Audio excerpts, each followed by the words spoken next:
കാസർഗോഡ് ഹനാൻ ഷോവിന്റെ സംഗീത പരിപാടിക്കിടെ തിക്കും തിരക്കും 10 പേര് ആശുപത്രിയിൽ. ഇന്നലെ വന്ന വാർത്തയാണ്. എന്റെ നാട്, ഞാൻ ഒരു കാസർഗോഡക്കാരാണ്. അതുകൊണ്ട് കാസർഗോഡക്കാരൊക്കെ എന്നോട് ക്ഷമിക്കുമെന്ന് ഞാൻ വിചാരിക്കുന്നു. കാരണം ഞാൻ മറ്റേ ജില്ലയിൽ കുറ്റം പറഞ്ഞു വേണ്ടിയിട്ട് ആരും എന്റെ കുതിര കയറാനെന്ന് പറയേണ്ട സമയത്ത് പറയണം. ഇത് വേറെ ഒന്നുമല്ല, നമ്മളെ കാസർഗോഡ് എന്ന് പറയുമ്പോൾ ഏറ്റവും കൂടുതൽ ഇപ്പോ വിവാഹ ധൂർത്തും വിവാഹ അനാചാരങ്ങളും പിന്നെ പുയ്യാപ്പള്ളിനെ കൊണ്ടുപോകുമ്പോൾ അനാചാരം കൂടുതൽ ധൂർത്തും ആഡംബരവും എല്ലാം നമ്മളെ ഈ കാസർഗോഡിലാണ് ഏറ്റവും കൂടി വരുന്നത്. അൽഹംദുലില്ലാഹ് വേറെ എല്ലാ കാര്യത്തിലും നിസ്കാരം ഉണ്ട്, ദീനിന് ഒരു കുറവില്ല, അതുപോലെ ദിക്ർ മജ്ലിസിന് ഒരു കുറവില്ല, എല്ലാം ഉണ്ട്.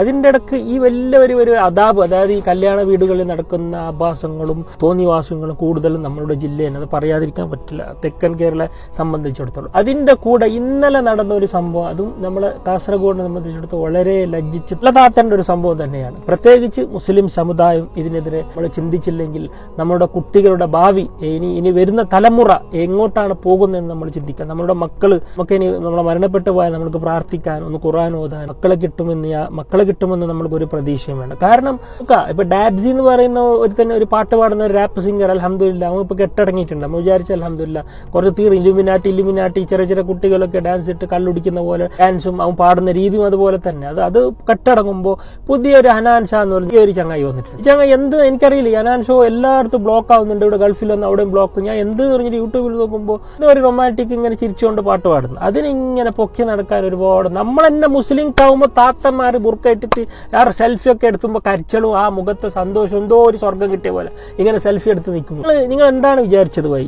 ഈ സംഗീതം എന്ന് പറയുന്നത് ഹലാലായി ഡിക്ലെയർ ചെയ്യുന്നതാണ്. നിങ്ങൾ സംഗീതം ഹറാമാണ് എന്നുള്ള സാമാന്യ ബോധം ഇല്ലാതെ രാത്രി കാലങ്ങളിൽ പെണ്ണുങ്ങൾ ബുർക്കയിട്ട പർദ്ദധാരികൾ താത്തമാർ എല്ലാം വീട്ടിൽ നിന്ന് ഇതിലേക്ക് ഷോയിലേക്ക് വിടുന്ന രക്ഷിതാക്കൾ നിങ്ങൾ ചിന്തിച്ചുകൂടെ? എന്തിനാണ് ഇങ്ങനത്തെ പരിപാടിക്ക് ഇങ്ങനെ വിടുന്നത്? കല്യാണ വീടിലും എല്ലായിടത്തും അതിന്റെ ഇടയ്ക്ക് ഇത് പുതിയ റോഡൊക്കെ ബ്ലോക്ക് ചെയ്തിട്ട് പോലീസെല്ലാം ഓടിക്കുന്ന കാണുമ്പോൾ നല്ല സന്തോഷം, നല്ല അടി കിട്ടണമായിരുന്നു, നല്ല അടി കിട്ടും എല്ലാവർക്കും. പോലീസിന്റെ അടി പോലീസിന് ഞാൻ വലിയ സല്യൂട്ട്.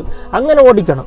ഇതുപോലുള്ള പരിപാടിന് മേലാൽ ഞാൻ പറയുന്നത് എന്റെ വിശ്വാസികളായ മുസ്ലിം സഹോദരന്മാരാണ്, നിങ്ങൾ ഈ പരിപാടിക്കും ഇതിലൊന്നും കൂട്ടു നിൽക്കരുത്. കാരണം അത് തിന്മയാണ്. ഈ സംഗീതം വില ഷോകളൊക്കെ അത് തിന്മയാണ്. അത് നമ്മൾ പ്രൊമോട്ട് ചെയ്യാൻ പാടില്ല. എനിക്ക് ഹനാൻ എന്ന ചങ്ങായിനോട് ഒരു ദേഷ്യമില്ല വ്യക്തിപരമായിട്ട്. അദ്ദേഹത്തിന്റെ ജോലി ചെയ്യുന്നു, പക്ഷെ അദ്ദേഹത്തിനെ കൊണ്ടുവന്ന് പ്രൊമോട്ട് ചെയ്യുന്ന നിങ്ങൾ കൂട്ടുനിന്നാൽ നിങ്ങൾ ആ തിന്മയ്ക്ക് ഭാഗമാകും. എന്തിനാണ് നമ്മൾ വെറുതെ അവിടെ നോക്ക്, ഗാസയിലും പലസ്തീനിലും ഒക്കെ നോക്കാം, നിങ്ങൾ കാണുന്നില്ലേ ഒരു ഒരു വെള്ളം കിട്ടാൻ, ഒരു തുണ്ട് റൊട്ടി കിട്ടാൻ വേണ്ടി അവിടെ എത്ര ആൾക്കാർ പട്ടിണി കിടന്ന് അവിടെ നിങ്ങൾ മരിക്കുന്നത് കാണുന്നില്ലേ? ചെറിയ കുട്ടികൾ ഉപ്പയെ നഷ്ടപ്പെട്ട അവർ തിരക്ക് കൂടുന്ന എന്തിനാ? ഒരു കണ്ടം റൊട്ടിക്ക് വേണ്ടിയാ. നിങ്ങൾ തിരക്ക് കൂടുന്ന എന്താ? തിന്മ കാണാൻ, അള്ളാഹു നിരോധിച്ച തിന്മയെ കാണാൻ നിങ്ങൾ തിരക്കി ഹോസ്പിറ്റലിലേക്ക് പോകുന്നത്. ഒന്ന് ചിന്തിച്ചുകൂടെ? ഒന്ന് ബുദ്ധിപരമായി നിങ്ങൾ ചിന്തിച്ചുകൂടെ? എന്താണ് നിങ്ങൾ ചെയ്യുന്നത്? അള്ളാഹുവിന്റെ അദാബ് വരില്ലേ ഇങ്ങനെ തിന്മ ഇങ്ങനെ പ്രൊമോട്ട് ചെയ്യും? ഇത് പണ്ടത്തെ പോലെയല്ല, സോഷ്യൽ മീഡിയ വളർന്ന് പന്തലിച്ചിരിക്കുകയാണ്. നിങ്ങൾ എന്ത് തിന്മയും അത് എല്ലായിടത്തും കിട്ടുകയാണ്. എത്ര ആൾക്കാർ നോക്കി അതിന്റെ എല്ലാ തിന്മയുടെ ശിക്ഷ നിങ്ങൾക്ക് കിട്ടും. ഈ പരിപാടി സംഘടിപ്പിച്ച ആൾക്കാർക്ക്, അത് മുസ്ലിം നാമധാരങ്ങൾ, ഇതിന്റെ അള്ളാഹുവിനോട് മറുപടി പറയേണ്ടി വരും. ഇനി മേലാൽ ഇതുപോലുള്ള പരിപാടി മുസ്ലിം വിശ്വാസികൾ ഒരിക്കലും ഇതിന് കൂട്ടു നിൽക്കരുത്. ഇത്ര പരിപാടി നമ്മൾ തിന്മയെ പ്രൊമോട്ട് ചെയ്യാൻ പാടില്ല. അതുപോലെ മംഗലത്തിന് വീടുകളിൽ നടക്കുന്ന അനാചാരങ്ങൾ നിങ്ങൾ നോക്കുക. എത്ര വീടുകൾ ഇപ്പൊ കല്യാണത്തിന് പോകാൻ തന്നെ മനസ്സ് അൽഹംദുലില്ലാഹ് എന്ന് പറയുന്നത് പ്രവാസിയായതിൽ അൽഹംദുലില്ലാഹ്. ഇതുപോലുള്ള ആഭാസങ്ങൾ നാട്ടിൽ കല്യാണത്തിന് കൂടാതിരിക്കുന്നതിന് അൽഹംദുലില്ലാഹ്. കുടുംബത്തിന്റെ കല്യാണം ഒരു കുഴപ്പമില്ല, അത്തരം കല്യാണത്തിന് കൂടാതിരിക്കലാണ് നല്ലത്. അവിടെ ഒരു സിനിമ, അവിടെ സിനിമ ഷൂട്ടിങ്ങിന് പോയതുപോലെയാണ് ഓരോ കല്യാണത്തിന് പോയാൽ നമുക്ക് അനുഭവമാകുന്നത്.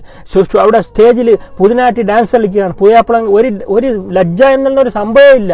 അവിടെ ഡാൻസ് പുതിയാപ്പളം പുതിനാട്ടി ഡാൻസ് കളിക്കുന്ന കുലുങ്ങുന്നും ഗാനമേളയും പാട്ട്, ഒരു ഗാനമേള ഇല്ലാത്ത, ഒരു പെണ്ണിനെ പാട്ട് പാടിക്കാത്ത ഒരു കല്യാണം ഇന്ന് കാസർഗോഡ് ജില്ലയിൽ നടക്കുന്നില്ല. ഇതിന് കൂട്ടുനിൽക്കുന്ന ആൾക്കാർ, രക്ഷിതാക്കൾ എല്ലാവരും മൗനമാണ്, ആരും സംസാരിക്കുന്നില്ല. ഇങ്ങനെ പോയാലുണ്ടല്ലോ ഈ കല്യാണം, നിങ്ങൾ കഴിച്ച കല്യാണം ഇവിടുന്ന് ഒരു വർഷം കൊണ്ട് വർക്കത്തില്ലാതെ എല്ലായിടത്തും വിവാഹമോചനം നടക്കുന്നുണ്ട്. അമ്മായി പ്രശ്നം, നാത്തൂൻ, എങ്ങനെ വർക്കത്തുണ്ടാവാനാണ് പോയി? നിങ്ങൾ ആ നിക്കാഹ് എന്ന് പറയുന്ന അത്ര വലിയ അള്ളാഹു അത്ര ഹലാലാക്കി, അള്ളാഹു അത്ര പരിശുദ്ധമാക്കിയ ഈ നിക്കാഹിനെ നിങ്ങൾ ഹറാമിലൂടെ അള്ളാഹു ഇഷ്ടപ്പെടാത്ത രീതിയിൽ പേക്കൂത്തുകളാക്കി ആഭാസങ്ങളാക്കി കഴിച്ചാൽ വല്ലാഹി സത്യം നിങ്ങളെ വിവാഹ ജീവിതത്തിൽ ബർക്കത്തുണ്ടാവില്ല. പിന്നെ ഒരു വർഷം കഴിഞ്ഞ് തലാക്കായി, അമ്മായി ശരിയില്ല, അവന് പുയ്യാപ്പള ശരിയില്ല എന്ന് പറഞ്ഞിട്ട് കരഞ്ഞിട്ട് ഒരു കാര്യമില്ല. ഭക്ഷണത്തിന് ഒരു കുറവില്ല, നമ്മൾക്ക് എല്ലാം തന്നിട്ടില്ല അല്ലാഹു. എന്നിട്ട് അതിന് നന്ദി പറയുന്നതിന് നന്ദികേട് കാണിക്കുന്ന എന്തിനാണ് നമ്മൾ നന്ദികേട് കാണിക്കുന്നത്? അപ്പൊ നമ്മൾ എന്ത് ചെയ്യാം? നമുക്ക് കൂടുതൽ അല്ലാഹു ഇഷ്ടപ്പെടാത്ത കാര്യങ്ങൾ വെടിഞ്ഞ് അല്ലാഹു ഇഷ്ടപ്പെടുന്ന കാര്യങ്ങളിലേക്ക് നമ്മൾ കടന്നു പോകണം. നമ്മൾ പണ്ടൊക്കെ നമ്മളെ കാലത്ത് മഗ്‌രിബിന്റെ സമയത്ത് യാസീൻ, വാക്കിയ, റഹ്മാൻ, സജദ, സൂറത്തുൽ മുൽക്ക് ഇതൊക്കെ ഓതുന്ന ഒരു ഞങ്ങളൊക്കെ വളർന്നത് അങ്ങനെയാണ്. ഞങ്ങൾക്ക് ഉപ്പമാരൊക്കെ പഠിപ്പിച്ചെന്ന് അതാണ്. ഇപ്പോഴത്തെ മക്കൾ ഖുർആൻ ഓതുന്ന ഒരു യാസീൻ പോട്ടെ, ഒരു ദിവസം ഒരു യാസീൻ, ബാക്കി സൂറത്ത് വിട്ട് യാസീൻ ഓതുന്ന ഇന്ന് യുവാക്കളുണ്ടാ. ഇന്ന് എല്ലാവർക്കും എന്താണ് ഈ റീൽസും ടിക്ടോക്കും അതിന്റെ കൂടെ ഇതുപോലുള്ള പാട്ട് ഗാനമേള ഇതുപോലെ ആൾക്കാരെ മനസ്സിൽ കയറ്റി നടക്കുകയാണ്. നിങ്ങൾ ആരെയാണ് കൂടുതൽ സ്നേഹിക്കുന്നത്?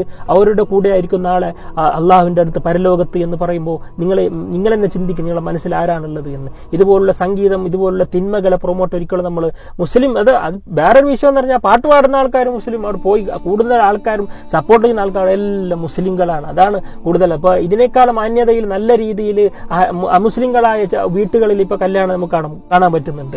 അവരെങ്കിൽ എത്ര ഡീസന്റ് ആയിട്ടാണ് കല്യാണമൊക്കെ കഴിക്കുന്നത്. നമ്മുടെ നാട്ടിൽ നോക്കുക, കല്യാണത്തിന്റെ വീടിന്റെ അവസ്ഥയല്ല. പുതിയാപ്പിളിനെ രാത്രി 2 മണിക്ക് 3 മണിക്ക് കൊണ്ടുപോകുന്നു, അവിടെ പോയി അറയും പൊടിയാക്കുന്നുണ്ട്. അവിടെ ഒരു ആദ്യത്തെ രാത്രി ചെല്ലേണ്ട ദിക്റില്ല, ഒരു ഭർത്താവ് ഒരുമിച്ച് ചൊല്ലേണ്ട ദിക്റുണ്ട്. അതുപോലെ അവർ ഒരുമിച്ച് സുന്നത്ത് നിസ്കരിക്കാറുണ്ട്. അതൊന്നുമില്ല. അതുപോലെ മേക്കപ്പ് ഇട്ടിട്ട് ആ മേക്കപ്പ് എടുക്കാൻ തന്നെ 2 ദിവസം വേണം. അതിന്റെ ഇടയിൽ ഒരു ഫർള് നിസ്കാരം പോലും ഒഴിവാക്കിയിട്ട് എത്ര പെൺകുട്ടികളാണ് നമ്മളുടെ മുസ്ലിം സമുദായത്തിൽ ഇങ്ങനെ പോയിക്കൊണ്ടിരിക്കുന്നത്. ഈ ഒരു പോക്ക് പോയാൽ നഷ്ടം നിങ്ങൾക്ക് തന്നെയാണ്. കാരണം നിങ്ങൾക്ക് ജനിക്കാൻ പോകുന്ന മക്കൾ ഒരിക്കലും സ്വാലിഹാവൂല. അതുപോലെ തന്നെ നിങ്ങൾ മരിച്ചാൽ നിങ്ങൾക്ക് പ്രാർത്ഥിക്കുന്ന സ്വാലിഹ്യങ്ങളെ മക്കളെ കിട്ടില്ല. അപ്പൊ ആദ്യം ഖുർആനിലേക്ക് വരാം. വൈകുന്നേരം രാത്രിയൊക്കെ ഖുർആൻ ഓതായി 4-5-6 സൂറത്ത് ഓതണം. റസൂലുള്ളാഹിന്റെ മേലെ 100 സ്വലാത്ത് ചൊല്ലണം, ഇസ്തിഗ്ഫാർ ചൊല്ലണം, തഹജ്ജുദ് നിസ്കരിക്കണം, ഫർള് നിസ്കരിക്കണം. അള്ളാഹ് ഇഷ്ടപ്പെടാത്ത കാര്യങ്ങൾ നമ്മൾ മനസ്സുകൊണ്ട് വെറുക്കണം. അല്ലാതെ പ്രൊമോട്ട് ചെയ്യല്ല വേണ്ട. മ്യൂസിക്, സംഗീതം അത് ഹറാമാണ്. അതിനെ പ്രൊമോട്ട് ചെയ്യാൻ പാടില്ല. നിങ്ങൾക്ക് ഇഷ്ടപ്പെടുന്ന നിങ്ങൾ തന്നെ ഒറ്റക്ക് പാടി ആർക്കും ഷെയർ ചെയ്യേണ്ട. ഇൻസ്റ്റാഗ്രാമും ഫേസ്ബുക്കും ഷെയർ ചെയ്യാതെ നിങ്ങളെ കലാപരിപാടി നിങ്ങളെ വീട്ടിൽ തന്നെ പുറത്തു പോകാത്ത രീതിയിൽ നിങ്ങൾക്ക് തന്നെ അഥവാ അങ്ങനെ പാടുന്ന ആഗ്രഹമുണ്ട്, അങ്ങനെ പാടി നിങ്ങൾ എന്താക്കുക, നിങ്ങൾ സ്വയം തന്നെ നിങ്ങൾ എൻജോയ് ചെയ്യുക. തിന്മയെ പരസ്യമാക്കുമ്പോഴാണ് അത് ഏറ്റവും വലിയ കുറ്റകരമാകുന്നത്. പരസ്യമാക്കാത്തടത്തോളം കാലം അത് അള്ളാഹു രഹസ്യമാക്കി വെക്കും. നിങ്ങളും അള്ളാഹുമായിട്ട് നിങ്ങൾ തൗബ ചെയ്താൽ പൊരുത്തപ്പെടും. പരസ്യമാക്കി കഴിഞ്ഞാൽ എല്ലാവർക്കും കിട്ടിക്കഴിഞ്ഞാൽ അതിൻ്റെ എല്ലാ കുറ്റങ്ങളും നിങ്ങൾക്കായിരിക്കും. ആരാണോ സംഗീത പരിപാടി നടത്തിയത്, ആരാണോ കൊണ്ടുവന്നത്, ആരാണോ അത് പോസ്റ്റ് ചെയ്തത്, അതിൻ്റെയൊക്കെ കുറ്റം നിങ്ങൾ മരിച്ചാലും നിങ്ങൾക്ക് അത് കിട്ടിക്കൊണ്ടേയിരിക്കും. നന്മ ചെയ്താൽ മരിച്ചാലും ആ നന്മ കിട്ടിക്കൊണ്ടേയിരിക്കും. അപ്പോൾ നന്മയുമായി മുന്നോട്ട് പോകണം നമ്മൾ. പ്രത്യേകിച്ച് നമ്മുടെ ഈ കാസർഗോഡ്, അത് മാലിക് ദീനാർ പോലുള്ള നമ്മുടെ സ്വഹാബികളുള്ള ആ തലങ്കരയിലുള്ള പവിത്രമാക്കപ്പെട്ട മണ്ണ് ഉള്ള ആ കാസർഗോഡ് നമ്മൾ ഒരിക്കലും ഇതുപോലെ ഇനി കളങ്കപ്പെടുത്താതിരിക്കുക. അള്ളാഹു സുബ്ഹാനഹു വ തആല എല്ലാവർക്കും നല്ല ബോധം തരട്ടെ. ആമീൻ യാ റബ്ബൽ ആലമീൻ.